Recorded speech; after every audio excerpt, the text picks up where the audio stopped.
Hey everybody, fungal toes. We got lots of them today. So sit back, relax, and let's take a look.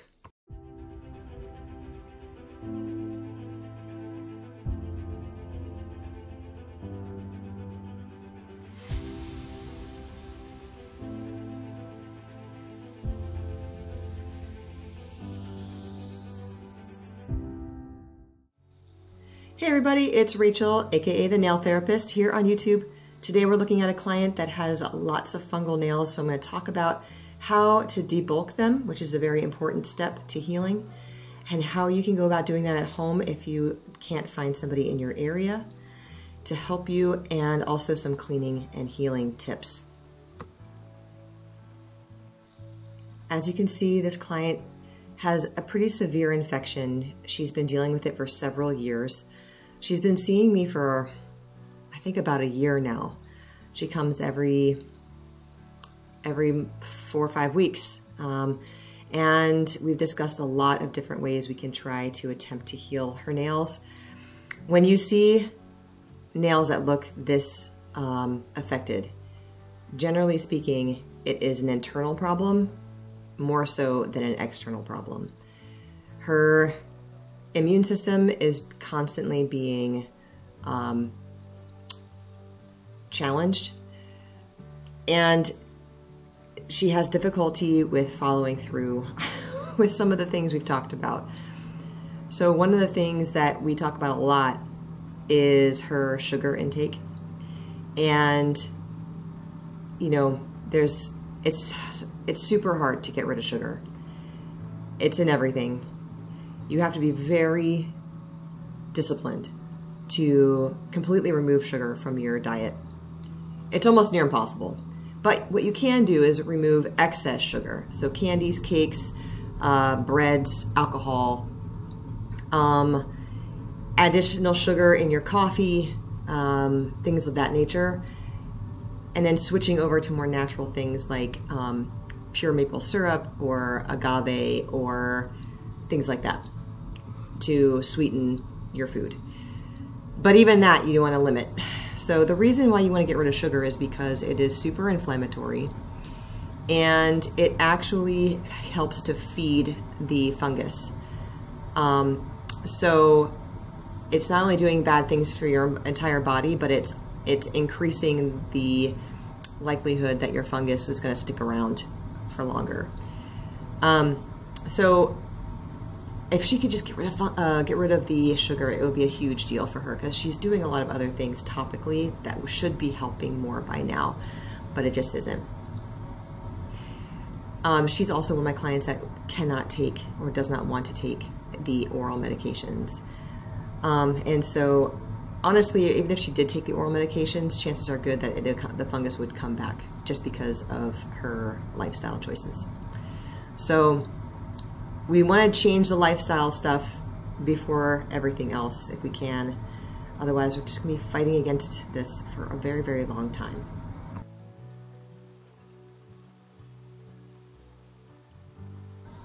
If you or someone you know is dealing with a fungus that looks like this, encourage them to change their dietary habits to whole foods and reducing or eliminating sugar completely. And I think they'll start to see a very big change, not only in their toes, but just in their overall energy levels and the way that they feel. Obviously, eating whole foods is much, much better than processed food. We all know this by now. I think this is kind of a no-brainer. Okay, so with this client, she has very tough cuticles on those big toenails. So you're gonna see me go in and clip away what looks like her skin, but it's actually like a really, really thick cuticle buildup on her big toenails especially.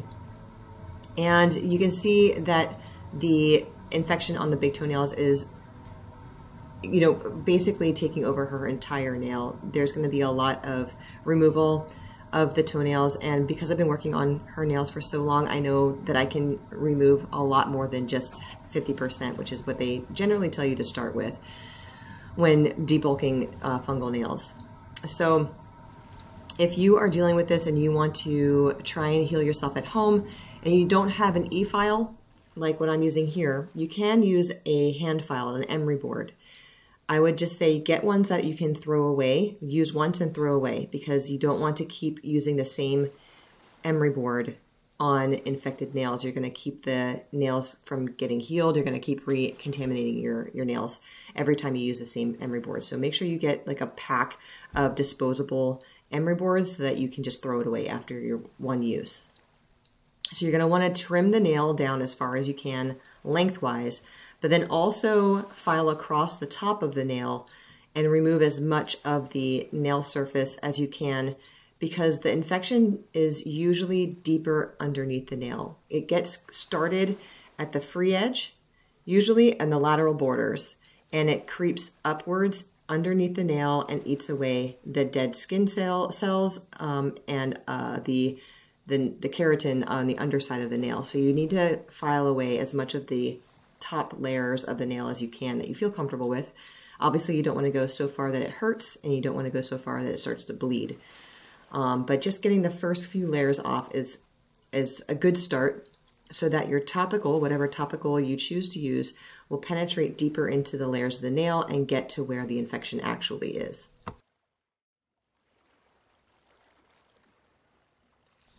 If you've seen a podiatrist for your fungal nails and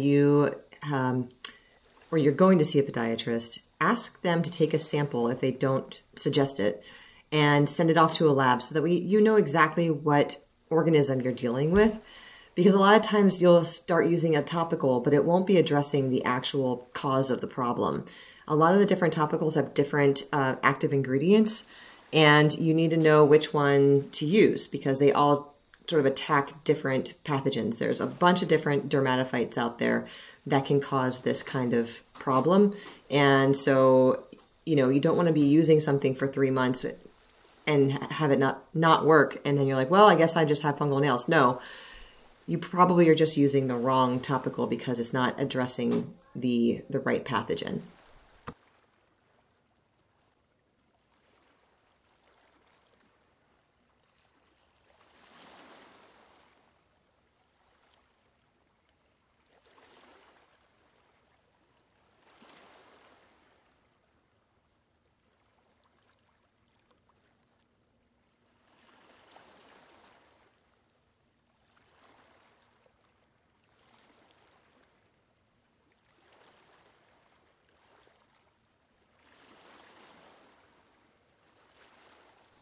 One more tip for home care. If you are filing your nails at home, please make sure that you are wearing a mask over your face, your nose and your mouth.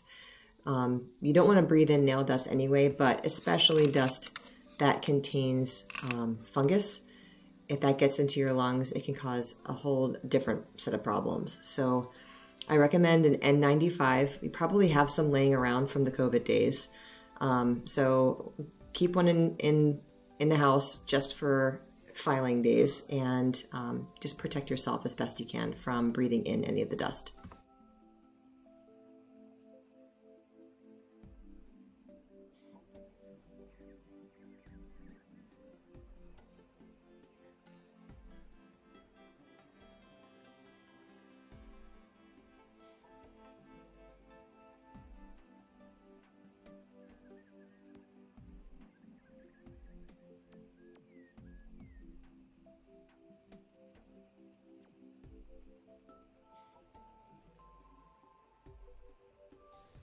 Sometimes with extra thick nails, I like to take not only the length away, but I also clip away some of the thickness across the top if I can. Do that safely. Like you'll see right here, I'm going across the top of the nail and getting some of that thickness off. It just cuts down on the time a little bit when I'm using the e-file. It's not a necessary step, but it just shaves up a minute or two when I'm working on the client.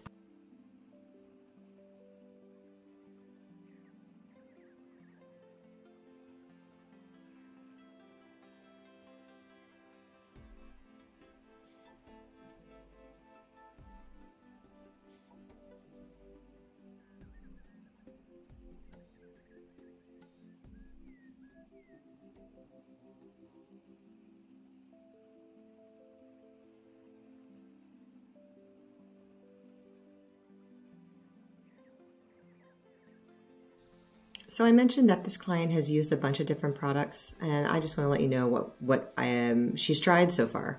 Before she came to see me, she started using the nail mycosis product from Imperial Feet for, I want to say, at least a half a year.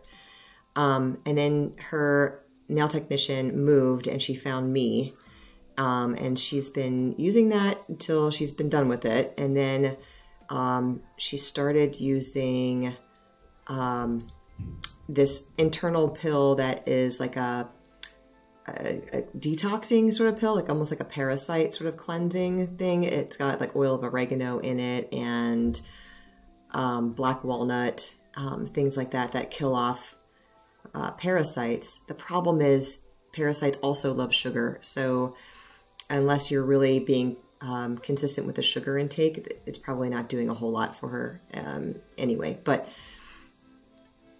anyway, and now she's using, she's going to start using some bioactive silver in addition to the nail drops that I have her using from my studio.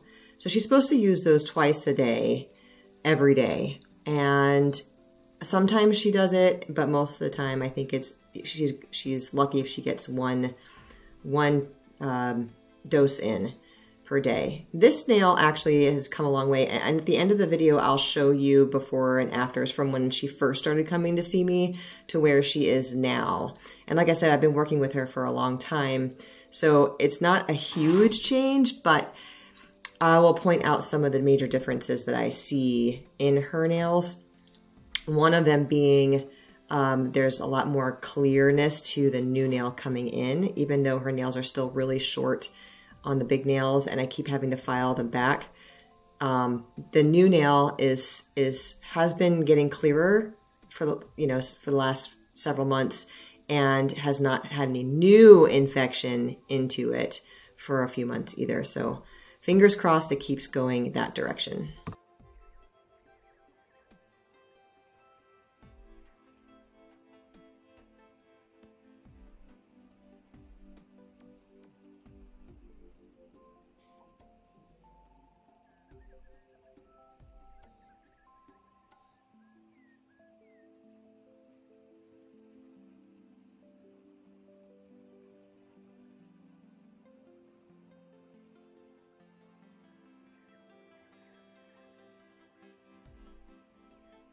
If you are working with clients who have nails like this, or you are dealing with them yourself, what have you done?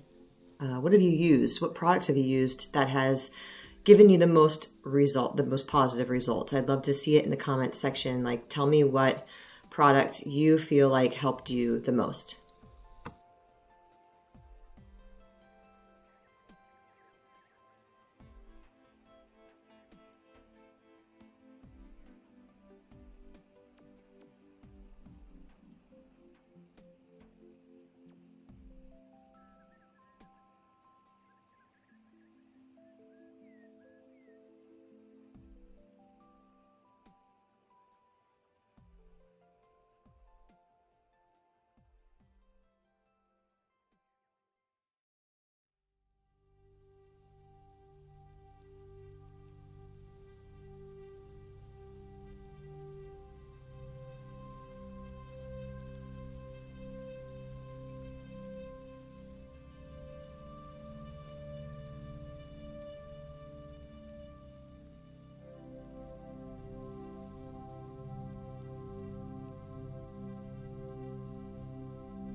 This nail demonstrates exactly what I was saying before, where after you remove the top few layers of the nail, you start to see that kind of crumbly appearance, and it's no longer like a solid nail plate.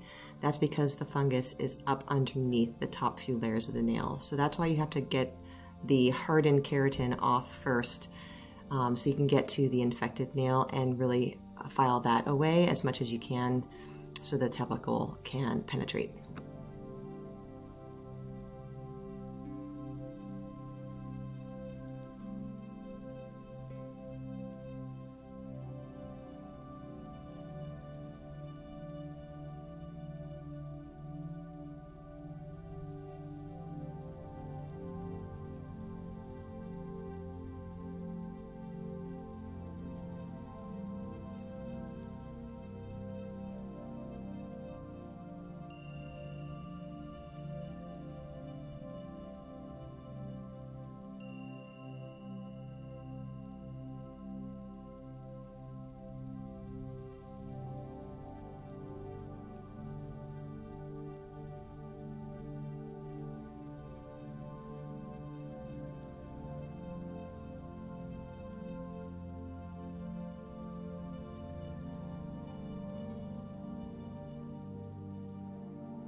You can see the back edge of the nail, where the cuticle is mostly clear, but still there's a little bit of discoloration on the sides. You see right where I am now on the right side, it's kind of a yellowish, whitish, patchy. That's infected nail, so I'm going to go after that and try and remove it.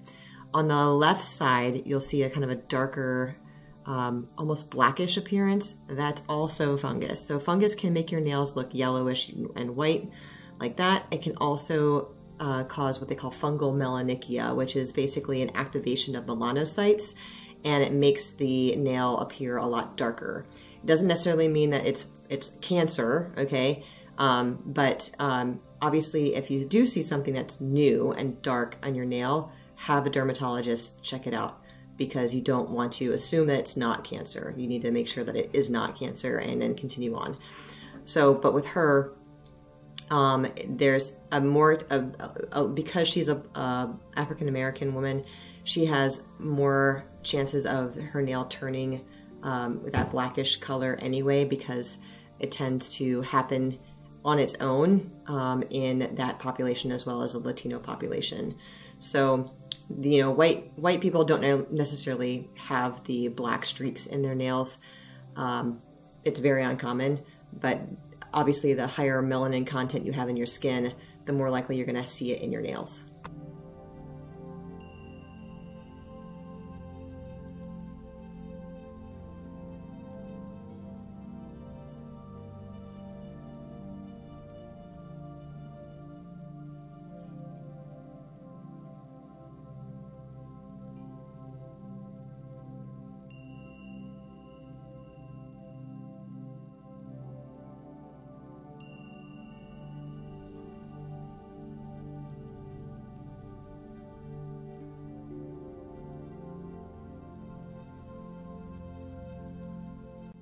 So after I remove the bulk of the nail, I put them in the foot bath and let them soak. This helps me to remove, you know, all the debris, but also it softens up the nail and all that fungal tissue, and it makes it way easier to scrape off. So I'm going in with my ingrown toenail rasp. It has like a serrated side where it's little teeth, and just gently dragging it over top of the nails where the fungus is suspected to be, and removing any built up skin and fungal debris off the nails with that tool.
on this big toenail, there are two spots I want you to kind of pay attention to.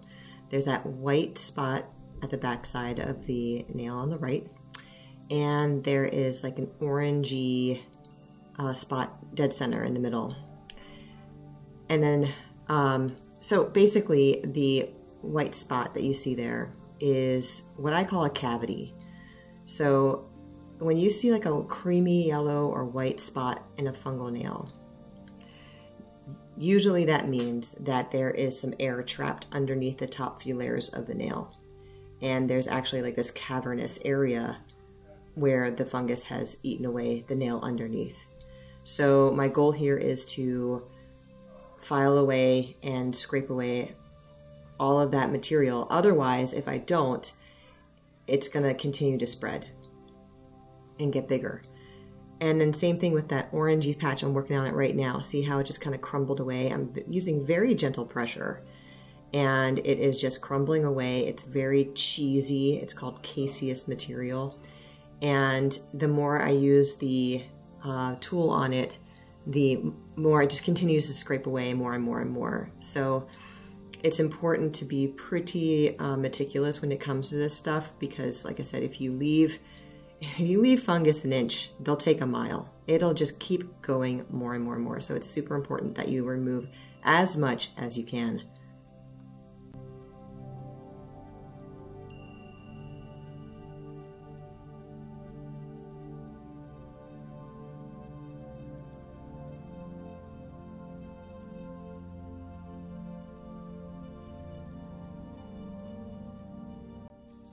I'm just going to take a minute to plug my course real quick since we are talking about nail fungus. So if you are interested in learning more about nail fungus and foot fungus and the science behind it, and you want to learn all the different ways that you can attack it and help your clients overcome it, then I would recommend taking my course. It's all online, it's self-paced, and it goes into very explicit detail about all the different pathogens, all the different pharmaceuticals, all the different over-the-counters, all the different natural remedies that I could think of and find. It's all supported by evidence, so everything that I tell you in this video is stuff that is supported by clinical studies. So if you're interested in learning more about that so that you can help your clients better and inform them better and just give them a better pedicure, then I would love for you to join me in class at my course called Mastering Nail and Foot Fungus.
if any of you are wondering how long it takes me to perform pedicures like this is what I call my restore pedicure.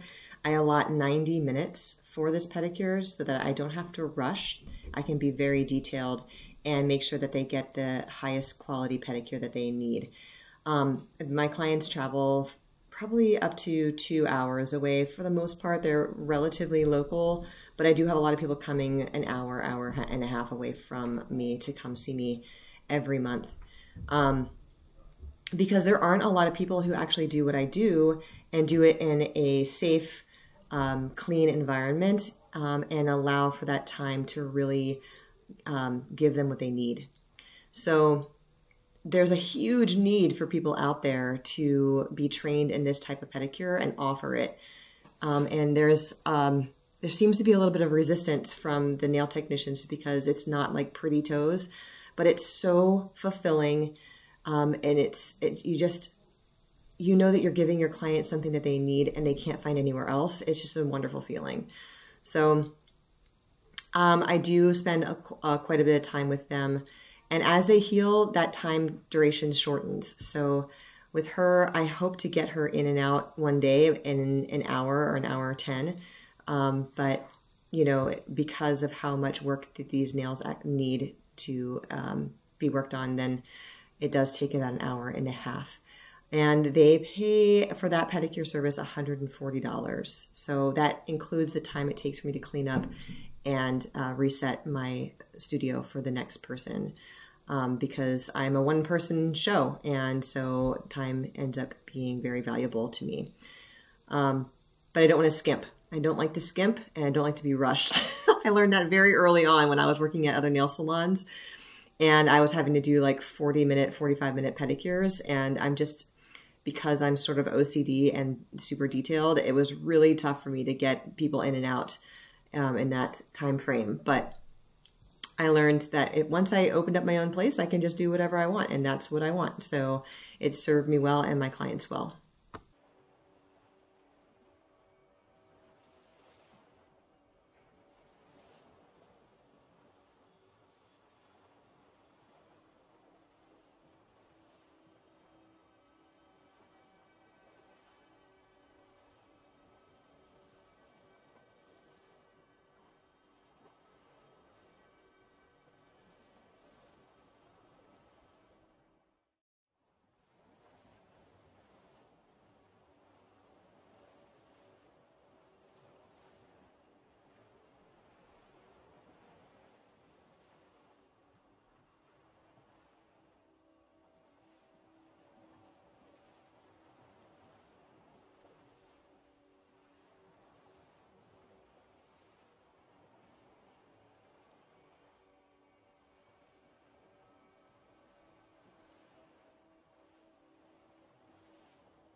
So as with somebody who has this much nail infection, there's often a concurrent athlete's foot infection. And she has a little bit of one, more so on this side than on the other side. In between her toes are looking much better now. She's doing a great job at drying her feet thoroughly and making sure that her feet don't sweat and keeping her feet aired out and blah, blah, blah. So before I started with the foot file, she had already been soaking for a little bit, but I add a little bit of sachet callus care to the foot and rub it in, and it just helps to further break down that dead skin that sits on top of the foot, the sole. So it's great because it makes my job with scrubbing a lot easier. Although sometimes there are people that have just really heavy calluses and my shoulder is burning by the time I am done foot filing, but I digress.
The scrub I use is the Footlogix Seaweed Scrub. It is, it has a lovely scent to it. It has very small, like micro granules of pumice, so it has a little bit of an exfoliant quality to it, but it also has hydrating ingredients like shea butter. So you're not only exfoliating, but you're also starting to moisturize the skin after all that nice exfoliation.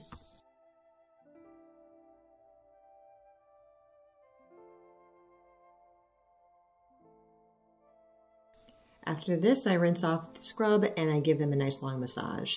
I'm not going to show the massage this time, but there are other videos that I do include the massage, so you're welcome to go find them. I'll put them in the video here so you can click the link. And here come the before and afters. So this is before today, and after. We took off quite a bit.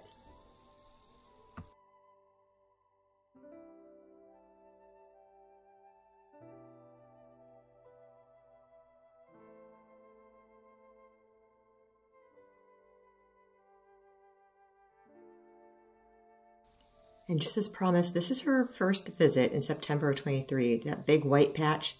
I didn't get an after, but this is her before her pedicure the next month. And this is her today. So we've had to continually take off more and more and more to get past the fungus.